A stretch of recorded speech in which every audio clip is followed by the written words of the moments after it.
Hello साथीहरू नमस्कार। आज मैले एकदमै नयाँ तरिकाले मेरो स्टाइलमा सिद्राको अचार बनाउन गइरहेको छु। हेर्नुहोस्, यहाँ सिद्रा छ है। तेल हालिसकेँ, यहाँ हेर्नुहोस्। यसमा मटर हालौँ। अब यसमा लसुन खोर्सानी, अब यसमा धोएर राखेको सिद्रा माछा, यसमा प्याज, अब यसमा टमाटर, अब यसमा नुन हाले स्वाद अनुसार। साथीहरू अचार तयार भयो। अब यसलाई प्लेटमा हालौँ है।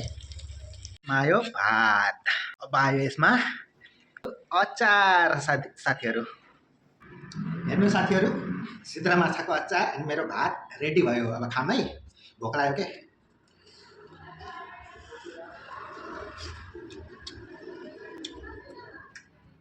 स्वादिष्ट भन्छ, दामी भन्छ साथीहरू।